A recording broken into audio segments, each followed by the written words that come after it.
All right.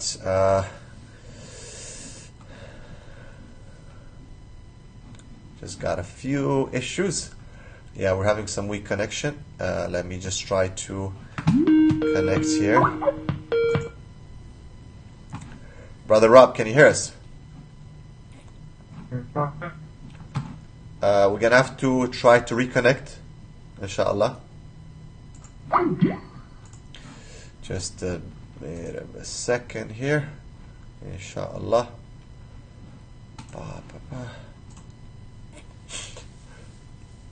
A lot of bypasses that we have to get. Okay, inshallah, in a minute we'll be able to connect. Okay, brother Rob, if you can call again, call now, please. Inshallah.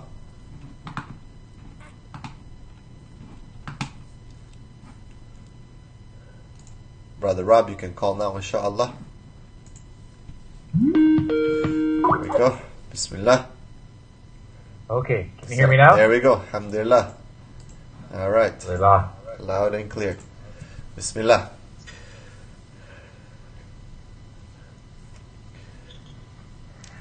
Okay. Okay, Brother Robert, Assalamu alaikum. Alaikum salam. How are you, brother? Alhamdulillah. Nice and cool here in Toronto. Alhamdulillah. You're in Toronto, not in Windsor, yeah. Yes, I've moved and I'm working at a bilingual call center. So, bonjour, frère Julien. MashaAllah. Enchanté. Yeah, mashallah. Brother Rob, I've known you for 15 years now, alhamdulillah.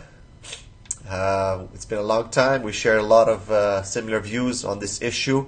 Can you please tell the viewers a little bit about your background, yourself, what do you do, and how did you come to Islam? Within 2-3 minutes, inshallah, and then we'll get into the topic itself. I studied Islam in 2003 for about 8 months. I worked with Muslims, but did not learn anything from them specifically. Studied on my own on the internet. I lived from a small town, mostly white town outside of Windsor called Amherstburg. And then age 23, 2022 and 2003, I just decided to go to the mosque one day and ask more questions about Islam and ended up taking my Shahada there. And stayed with the Windsor community for about 6 years. And so I guess here I am right now. So. MashaAllah, MashaAllah. Brother Rob, in your experience, and I want to say personal experience, and please don't hold anything back, what do you think are the most important reasons why new Muslims leave Islam? Well, as the previous brother stated, it is a complicated issue. I think they have touched on many of the points. I'm going to go a little bit deeper to talk about how deep the problem may go. One that the beloved Sheikh talked about, he said that the learning curve at times is way too steep. And the analogy I'm going to use is, like a new baseball team. So you get someone who joins a baseball team who's never played baseball before, and they say, "Oh yeah, welcome to the team. It's going to be great."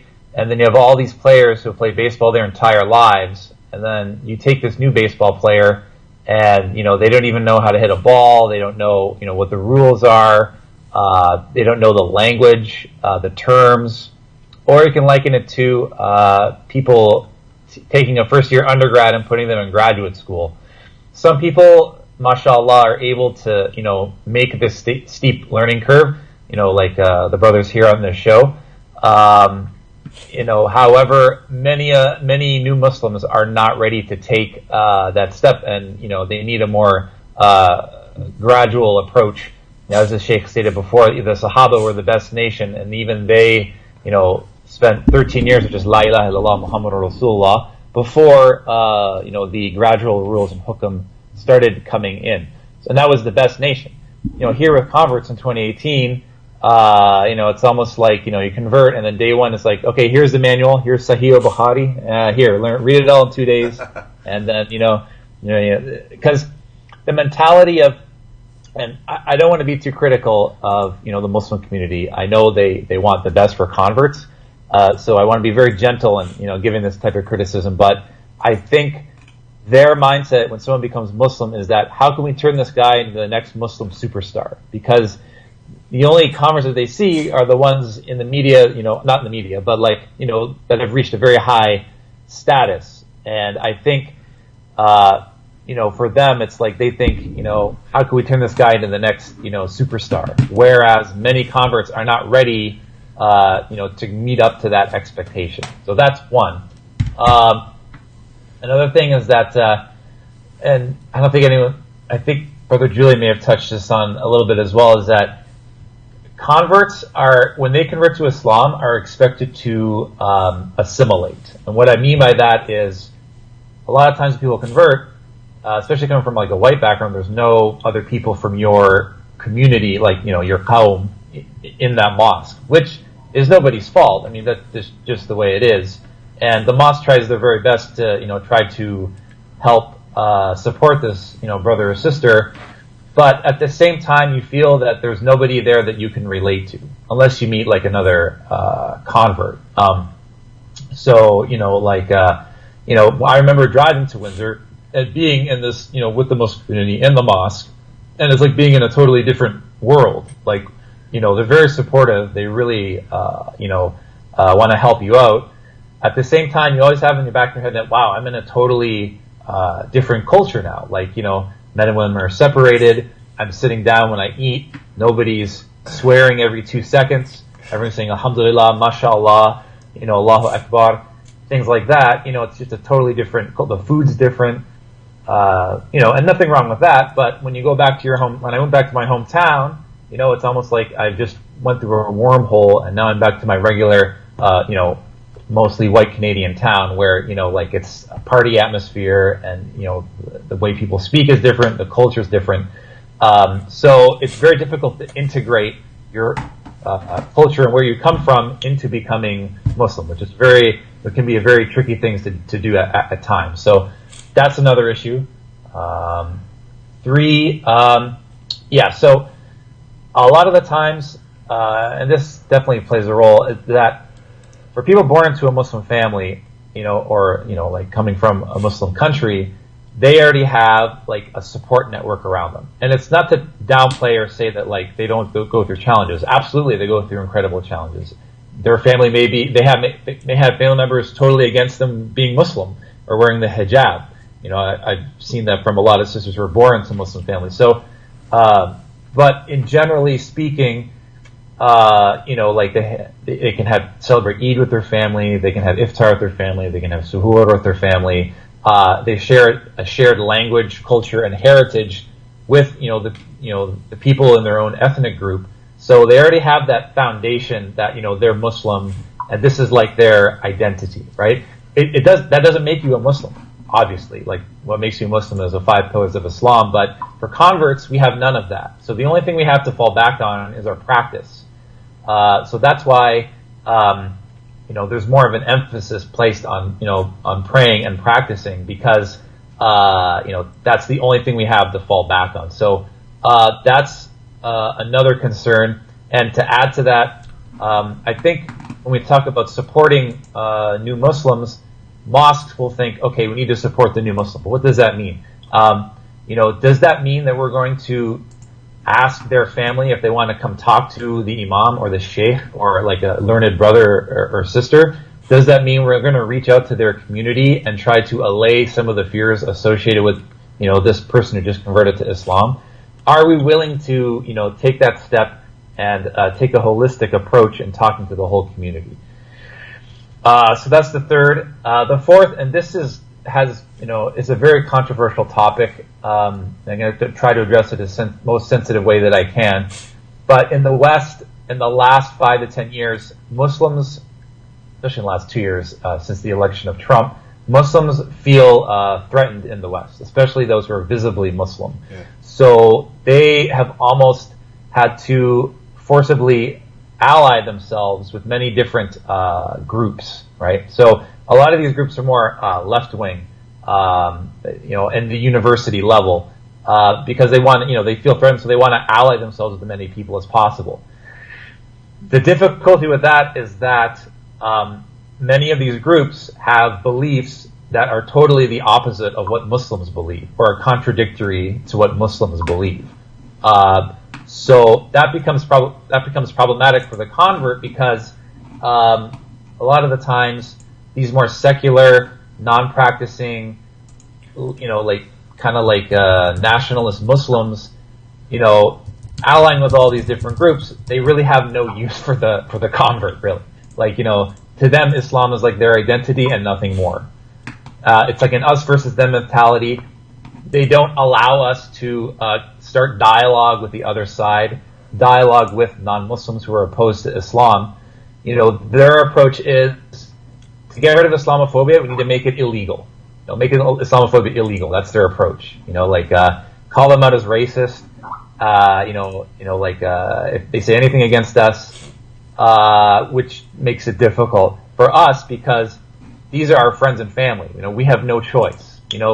We're in these families. So, we want to try to establish dialogue with our families who may be opposed to Islam. And, the more secular national Muslims no, forget that. You need to assimilate with us, or, unfortunately, there's nothing we can do with you. Like I said, I can understand where they're coming from. Like I said, Muslims feel threatened. When I walk through the mall, I see people who are visibly Muslim, and I want to tell them that I'm Muslim. I want to say Assalamu alaikum. But, to them, I could feel and hear the kind of like the fear or resentment in their eyes,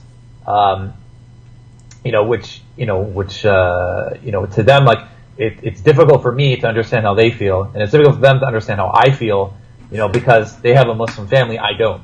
Even though my family, alhamdulillah, they were very supportive of me becoming Muslim, but, the fact remains is that our problems are the complete inverse. So, getting back to, this whole topic, why do new Muslims leave Islam? I think a lot of it is, they feel like they don't, fit in.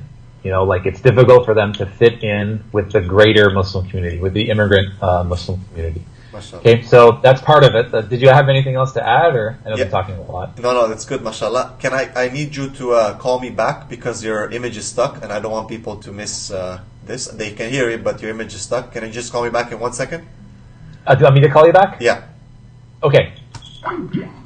That was Brother Rob. Inshallah, he's gonna call back in a minute. Again, he's summarized what he's been saying. Basically, he believes that the new Muslims feel like they don't fit in. That's an important point there to make, because again, it's an issue of aligning cultures, and the new Muslims are expected to change their culture. To obviously, you have to start giving the issue of the haram and halal, and you have to talk about adjustments within your lifestyle. But then the Muslims are not expected to sometimes change nothing, right? So, or they don't want to change anything, and they feel that's it's not a big deal. Okay, yes, brother. Alhamdulillah, perfect. Okay, perfect.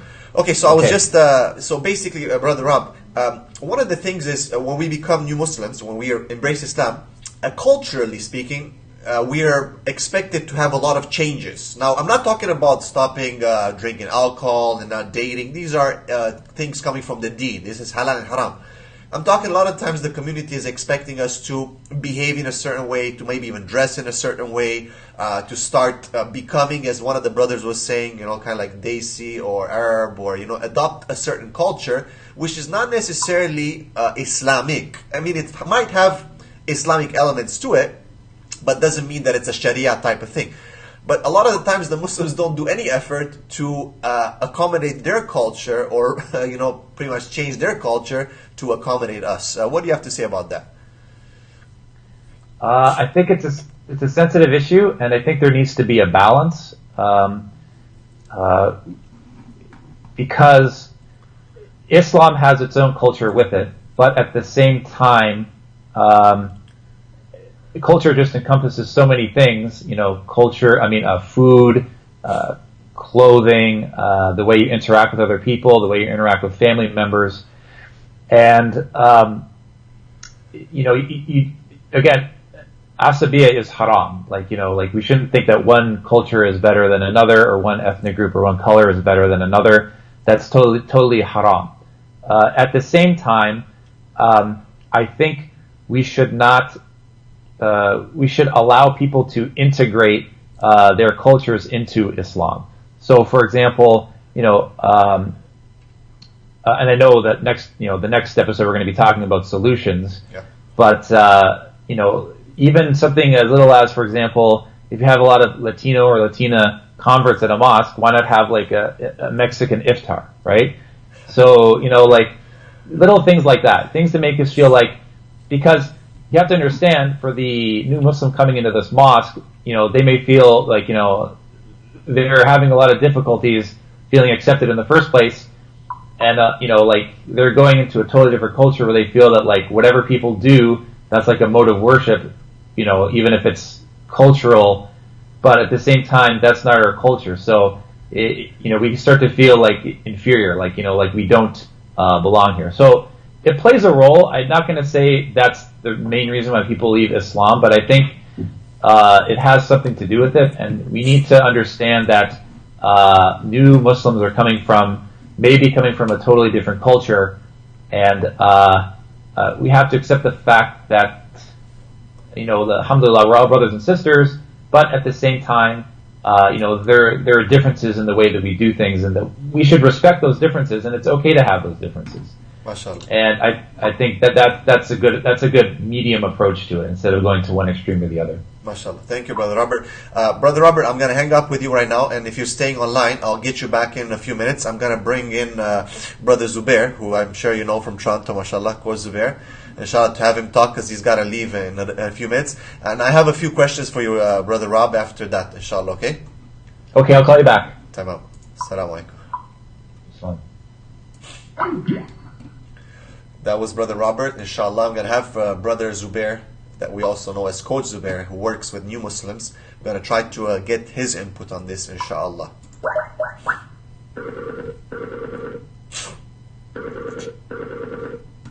And then we'll return back to Rob, inshallah. I have a few questions for him, very important.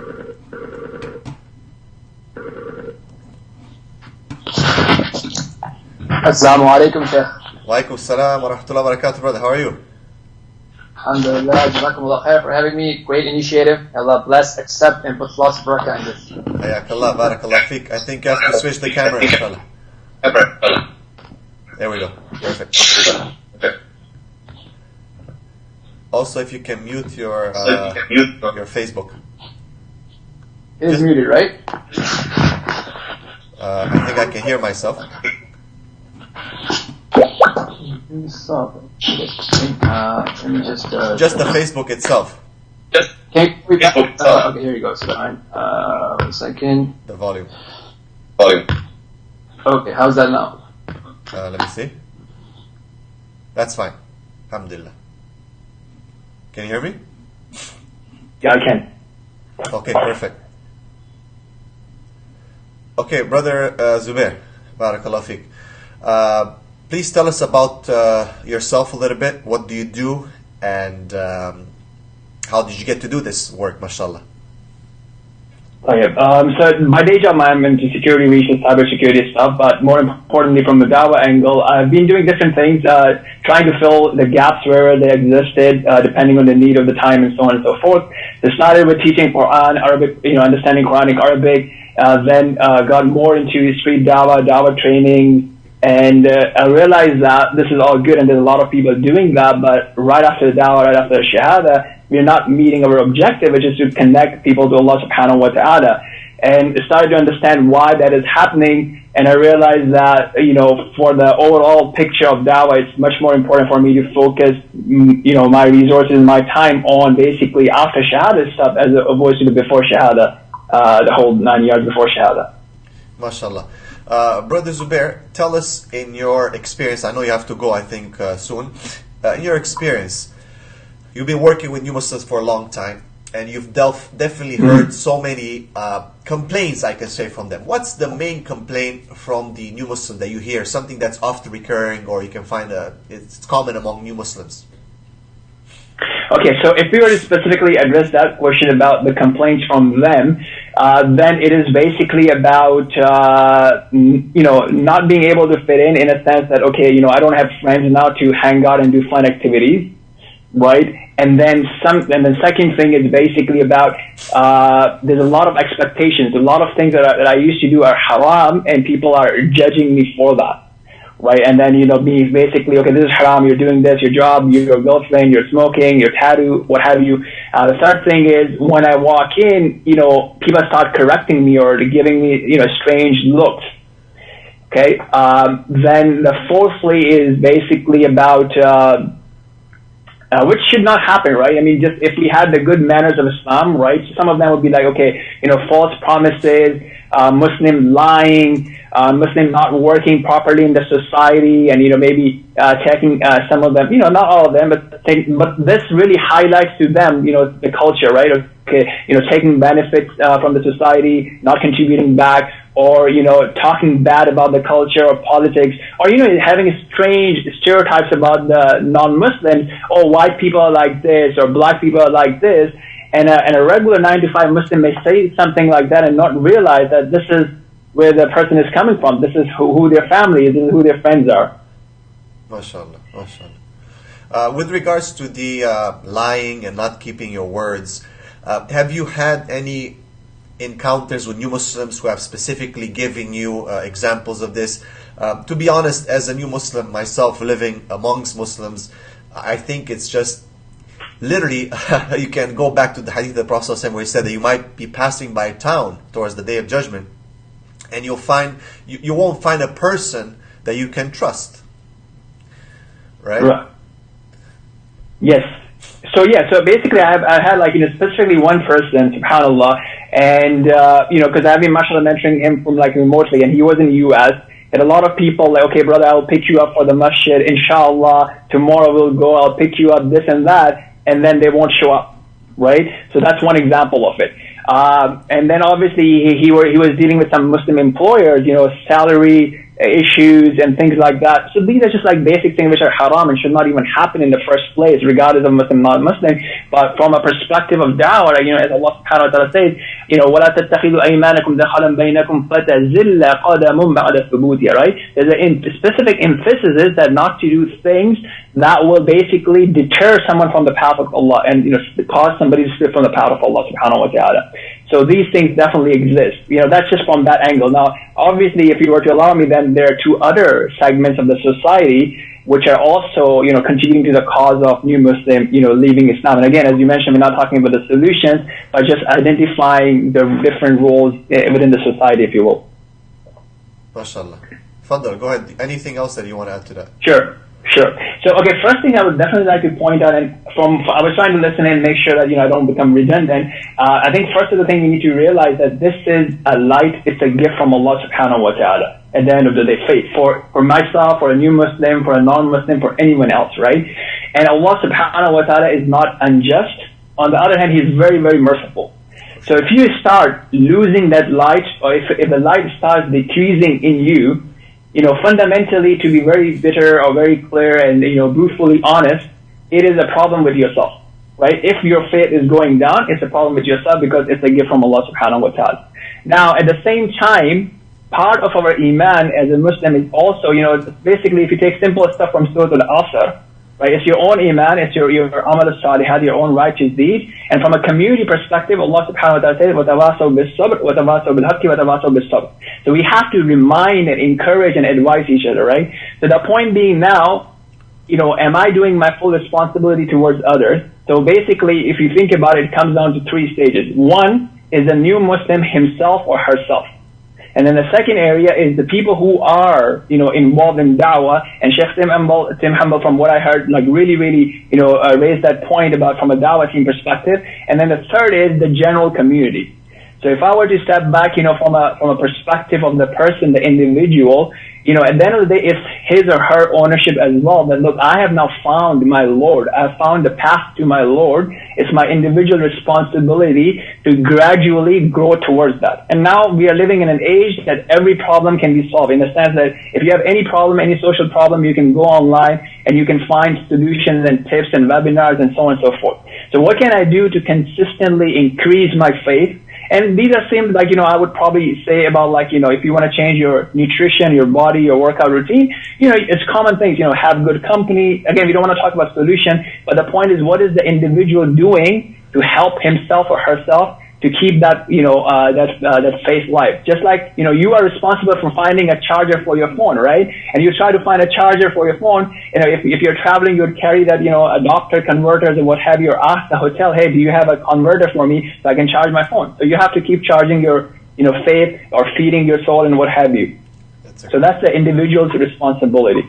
The second thing, from a dawah perspective or the du'a's perspective, they really have to go back and think, what is my motive here? Why am I doing dawah? Is the end goal to connect people to Allah subhanahu wa ta'ala, or is it just for me to get shahada, or is it just for me to debate, or just for me to show some intellectual argument? Because if the end goal is to connect people to Allah subhanahu wa ta'ala, then you may have to do the boring things as well, right? Because if you have a startup and you say, okay, I only like to do technical stuff, then and you cannot afford to hire an accountant, you will have to become the accountant, even if it's boring to you. So if the post-shahada stuff is boring to you and there's nobody taking care of it, you have to take care of your shahada, because a lot of people, 99% of the people after shahada, they go back to living as they were living, and may Allah forgive us and protect us all, they die as non-Muslims and live as non-Muslims, even they have taken the shahada. So the da'i needs to think about it. So from a da'i perspective, there are a couple of things like, first and foremost, Allah subhanahu wa ta'ala says repeatedly in Quran, إِنَّمَا أَنْتَ مُذَكِّرٌ فَذَكِّرْ إِنَّمَا أَنْتَ مُذَكِّرٌ that remind, because you are only a reminder. So, and that, the reminder benefits the believers and so on and so forth. So if you're not reminding after shahada, it's like you're just leaving the field open for shaitan. He's going to come and snatch all the effort that you did, the flyers, the debates, the training, it's all gone. And then the third thing, obviously, is from our community perspective, they need to understand, what is Islam, what is culture, what is more important, what is less important. There are people who are put into, WhatsApp groups where people are talking about toothpaste ingredients. And is insurance halal or haram? The brother does not pray. He is not even motivated to pray. And you're talking about toothpaste ingredients. So, that community, like they're talking to him, like the guy's taking shadow, is he going to change his name or circumcision? So they don't have the understanding. So the first thing is you need to realize that, okay, look, I don't know this field. So let me be very careful about not doing the dawah here. No amar bil ma'ruf wa nahy anil munkar here. I don't have to correct them. Let me find someone who can take care of them. So this is basically what I would say in a nutshell, in these three stages.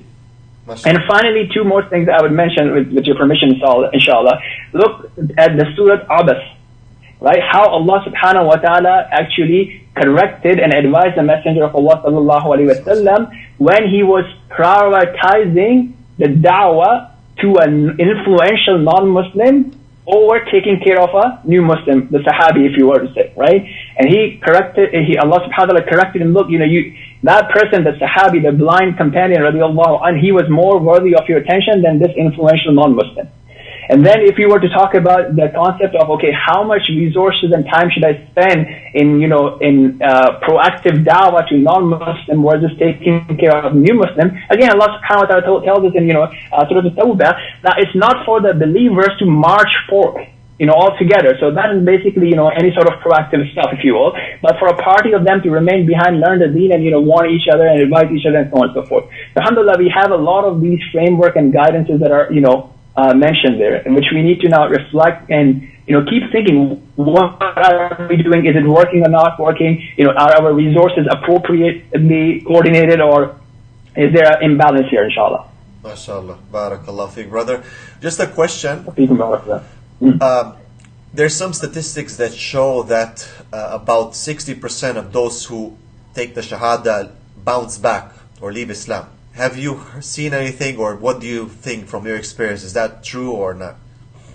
Oh yeah, absolutely. I mean, from my experiences, brother, it's like way above 95%, 99%, right? And it will be higher because, the coming into Islam is easy, right? It's very logical. You can explain to someone, it depends on what you you consider a shahada too, but, from a mental agreement, intellectual or heart agreement, it's very easy to do, right? But then are you really understanding that, when I'm saying La ilaha illallah, that Allah is the only one worthy of my full submission and my full love, then what are you submitting to? Okay, so I need to know about Allah, who Allah is, what does He want me to do, and so on and so forth, right? So you may, for example, hypothetically speaking, let's say you found a business book. Hey, if I want to make money, this is the go-to book I need to do, right? So I get it intellectually, but if I'm not reading the book, and if I'm not starting to take action on the book, I'm not going to make money, and nothing is going to happen, and I'm just going to keep close the book. And this is what happens, right? I mean, how many people keep buying the books on, weight loss and energy and, fitness and all that, but they don't do anything about it. So again, individual, the da'i who can remind them, be a coach, be a mentor, and then the community. Barakallah fiqh, brother Zubair, Coach Zubair, for your contribution, inshallah. Hopefully you can be part of the solution, which will be probably in 2 weeks, inshallah, another live broadcast. Jazakallah khair. Assalamu alaikum wa rahmatullah. Wa alaikum assalam wa rahmatullahi wa barakatuh. Alhamdulillah. That was Coach Zubair. May Allah subhanahu wa ta'ala bless him. He does a lot of great work with new Muslims. And I would like to call back Brother Rob, inshallah, as I have a few questions for him, inshallah, to address him. And then we'll be pretty much done, alhamdulillah.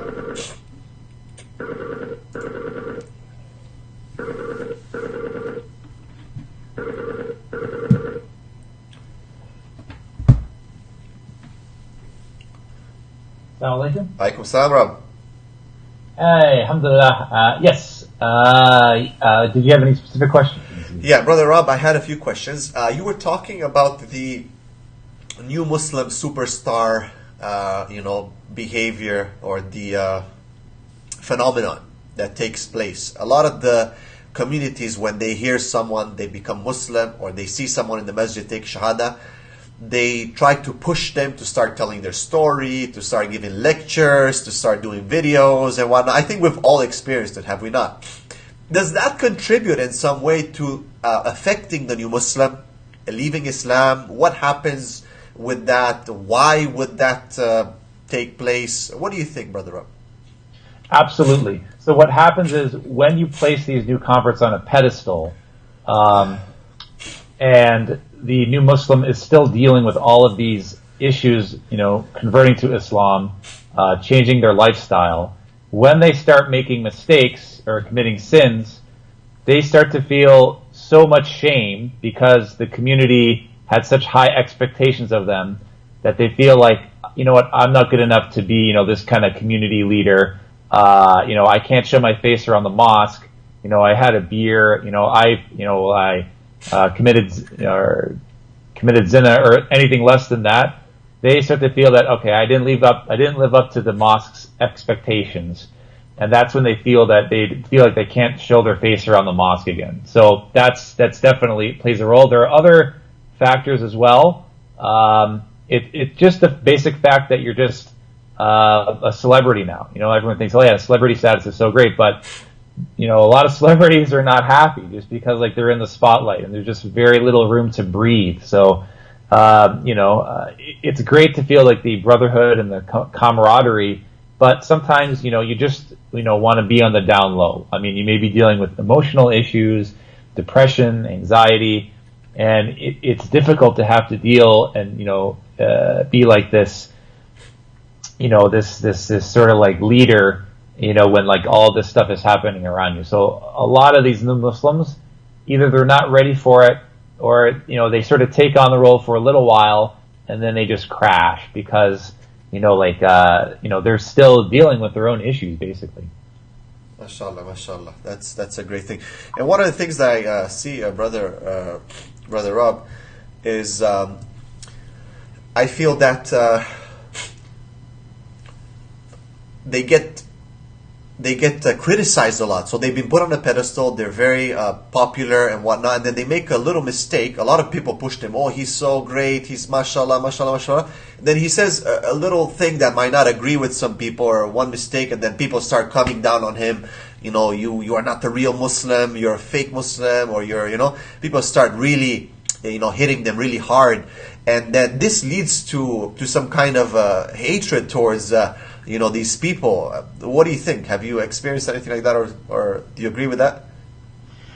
Yes, and when I was in graduate school, we had an Islamic Awareness Week that did not turn out the way it should have, I don't want to go too in detail about the incident, but basically there was, I don't know, maybe, yeah, let's do it. Okay, so we started Islamic Awareness Week Monday morning. All the people in the MSA, set everything up, brothers and sisters, and we come in Monday morning, and there was this Israeli group that was sitting next to the Islamic group, right bright and early Monday morning, and we had not anticipated this. So we looked at each other like, okay, awkward, but whatever. We'll be okay. We have our booth, they have theirs, whatever. And then one of the Palestinian groups on the second floor, they started eyeing like the Israeli group, and they wanted to stage a protest right in front of Islamic Awareness Week, in front of everybody. In like the center at the university where this was happening. So we're just like, okay, so a bunch of us in the MSA, we went up to them just like, look, there's a time and a place. We understand, we support you guys, but at the same time, the focus here should be on dawah. And, they wouldn't have any of it. So after this happened, they were accusing me of being like a spy, and I'm just like, I've been Muslim for 13 years at this point. I'm just like, if I'm a spy, I'm doing a pretty good job of covering it. So even people who've been Muslim for a very long time, they get criticized for these, even having their own viewpoints on certain things. It happens at all times, and you gotta just have to roll with the punches, but it doesn't take away from the fact that, it's kind of like, along with the celebrity status is no matter what you say, you're going to be criticized by some group. And I don't think this is the correct approach. I think the white savior model that these mosques are trying to push, it by and large, it has not been working. I think we need to take, like I said, a more holistic approach where, we start to build, the convert community from the ground up, instead of trying to solve all the Muslim community's problems. MashaAllah. MashaAllah, great. And my last question, Brother Rob, is the issue of marriage. A lot of the new Muslims, after they have taken the Shahada, one of the first things they do is they try to get married. Now, of course, brothers, sisters, it's a whole different situation. I'm not sure if you can talk for the sisters from your experience maybe, but for the brothers, a lot of the brothers want to get married. The sisters too. Now, they find or encountered huge difficulties and rejections because they're not, they're new Muslims. They don't have a Muslim family.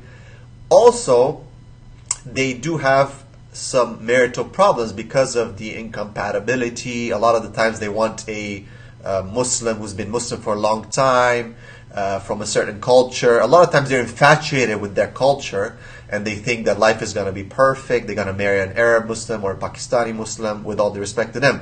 And then things turn out to be a bit different. Now, I'm not saying it's their fault or their fault, whichever side, but things seem to not work that well. There's also success stories, no doubt about that. But a lot of times things end up being problematic. What do you think? What's your experience with that? Yeah, I think when people convert, they kind of want to get married right away because they don't want to commit zina. So it's like, it's like square dance. Just pick a partner, right? So that, this is a huge life decision, and I think they don't really realize that there are a lot of challenges associated with marrying into a different culture, both for the convert and for the the Muslim family trying to take them in. So I don't want to say that that these marriages shouldn't happen. What I think should be is just an honest, open breakdown of okay, this is what you can expect marrying into this type of culture. And a lot of times, Muslim families, they may think, oh yeah, we're gonna, my son or daughter is gonna marry this convert. It's gonna be great. They're going to be this, they're going to help us get integrated in the, Canadian or American community. But like you said, there's just so many cultural differences, and I think a lot of times they're just not ready for that. I think, and then, there's issues with marrying another convert as well. So, my, first marriage just unfortunately did not work out well, but for other reasons was to another convert. So there are a lot of issues associated with that. But I think overall, yeah, like it's important to get married, to protect yourself from haram. But at the same time, you have to be very careful because again, Muslim families, born Muslim cultures, right? They will have their family members help them find, like a spouse. And for them it works because, the families know each other very, very well. And they may know, the potential spouse for years and the potential family for years. So they already have a background on these people. But for the convert, there's nothing like that. It's like you don't know who you're marrying. And a lot of the times, taking this sort of framework of the traditional way of finding a Muslim spouse and applying it to converts, it doesn't work a lot of times. Because we don't know who this brother or this sister is. The families don't know each other, and B, usually the convert's family is not even involved because even if they're accepting of their conversion, this idea of like families meeting each other to find a potential spouse is completely foreign to them. So they have to find another way. Be very careful about who their potential spouse is going to be. MashaAllah, MashaAllah. Great comments, Brother Rob. May Allah subhanahu wa ta'ala bless you. Great contribution. I hope that you can be part of the solutions, inshallah, when we'll meet probably next in about 2 weeks, inshallah. Try to prepare from now, inshallah. I think it'll be the second live broadcast. We'll have a bit more experience with the technical issues. I'll try to solve them. But alhamdulillah, the second part of the conference has been really good. It's been working quite well. And I believe the comments, everyone, have been very constructive. And inshallah, we're going to try to continue with this. I do want to commend Brother Julian as well for putting up the New Muslim World Conference. And I hope this is going to develop into a world movement where the converts are going to be able to take up a place within the community where they themselves are going to be able to network and they're going to be able to solve some of these problems, inshallah. Of course, we're not saying, I think Brother Rob also mentioned that we're not saying that we're going to exclude the existing Muslim community. I mean, we're existing Muslims now. But we're basically trying to say that, look, the new Muslims require certain qualifications or certain qualified people, and the people who can understand the best their needs and can identify and empathize with these needs are new Muslims themselves. What do you think about that, Brother Robert? Yeah, I think so. And it works both ways, too. I mean, alhamdulillah, we're all working together, but at the same time, a lot of our problems are specific. I mean, it would be, for me as a, white convert to go to, say, India or Pakistan and try to solve the problems of new Muslims there, right? There's some overlap, but at the same time, I understand that, their culture, they have certain cultural differences that I would not be able to address. So we need to work together, understanding each other's differences. I think we can achieve a lot. And it's important that we don't point fingers at each other because we both want this to succeed. There's certain things that we can provide, and there's certain things we may not be as well versed in. So, alhamdulillah, barakallah fiqh, Brother Rob. May Allah subhanahu wa ta'ala bless you and all of you, inshallah. Jazakallah khair, brother, and hopefully stay warm in Toronto. We'll try. And keep in touch, inshallah. Okay, bro? Okay. Assalamu alaikum. Take care. Alaikum salam. Barakallahu fiqh to everyone. Alhamdulillah. It was a great 2 hours and 43 minutes. MashaAllah. Have some glitches here and there, but we kept going, and that's probably the take-home story, is that we're going to keep going no matter what. Allah subhanahu wa ta'ala tells us to Ya alladhina amanu isbiru wa sabiru wa rabitu wa taqullah. O you who believe, have patience and have extreme patience and persevere and fear Allah subhanahu wa ta'ala. So we have to always, not once, twice, 3 times, layers of patience and patience in dealing with all these issues. It's not easy, we know. The problems are there, and we have to talk about the problems. I remember when I started talking about new Muslims and problems and them leaving Islam, the community tell me that you shouldn't be talking about these things. You should not tell people. You should hide it. And I said, for how long? It's going to burst out. And that's exactly what happened. Because there are so many new Muslims leaving Islam, not because Islam is wrong or they don't believe in Islam. It's because there are so many factors around their reversion to Islam and around what happens after and around the support that the community prepares and offers to them, that of course it's going to be very difficult for them to stay in Islam. What they see around, what the media portrays about the Muslims, not just that, what some of the Muslims do in the world with their terrorist attacks and so on, whatever it might be, killing innocent people. And I'm not saying the Muslims are the only ones doing this. The non-Muslims are doing it for long, and they're doing it under a systemized way. But that doesn't give us the excuse to behave in the way we do in some cases. And of course, it's going to push people off. I mean, you have to understand the psychology of the new Muslim. You have to understand the psychology of them as a human being. You have just entered into a faith. You believe in it, and you are very fragile. And then for people to bombard you with all kinds of things, you open the TV, Muslims are this. You open social media, Muslims are that. You deal with Muslims and they not act in the way that you would expect them or the way that you have embraced Islam for. And then you're like, what the heck? What am I going to do? Forget it. And then there's no support, marriage issues, the social issues, knowledge issues. I mean, what are the knowledge hubs for new Muslims? Where are the scholarships for them to travel overseas and study, or within the community? Where's this? Look, it's a two-way thing. No doubt that even the new Muslims have to do their best. Allah subhanahu wa ta'ala tells in the Quran, Alif Lam Mim, أَحَسِبَ النَّاسُ أَن يُتْرَكُوا أَن يَقُولُوا آمَنَّا فَهُمْ لَا يُفْتَنُونَ. Do people think that they'll be left alone to just say we believe and then they will not be tested? وَلَقَدْ فَتَنَّ الَّذِينَ مِنْ قَبْلِهِمْ.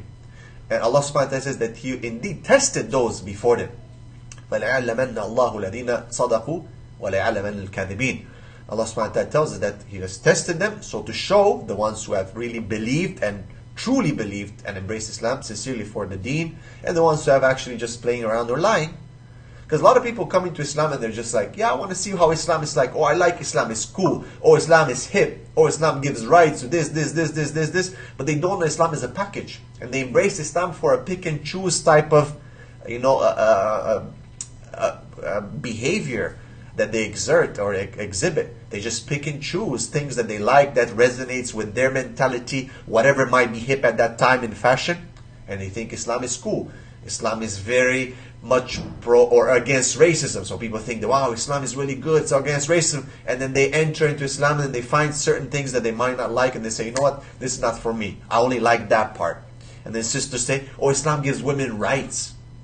But when Islam puts obligation on the women, then they don't like it anymore. They say, you know what, I'm just going to leave Islam.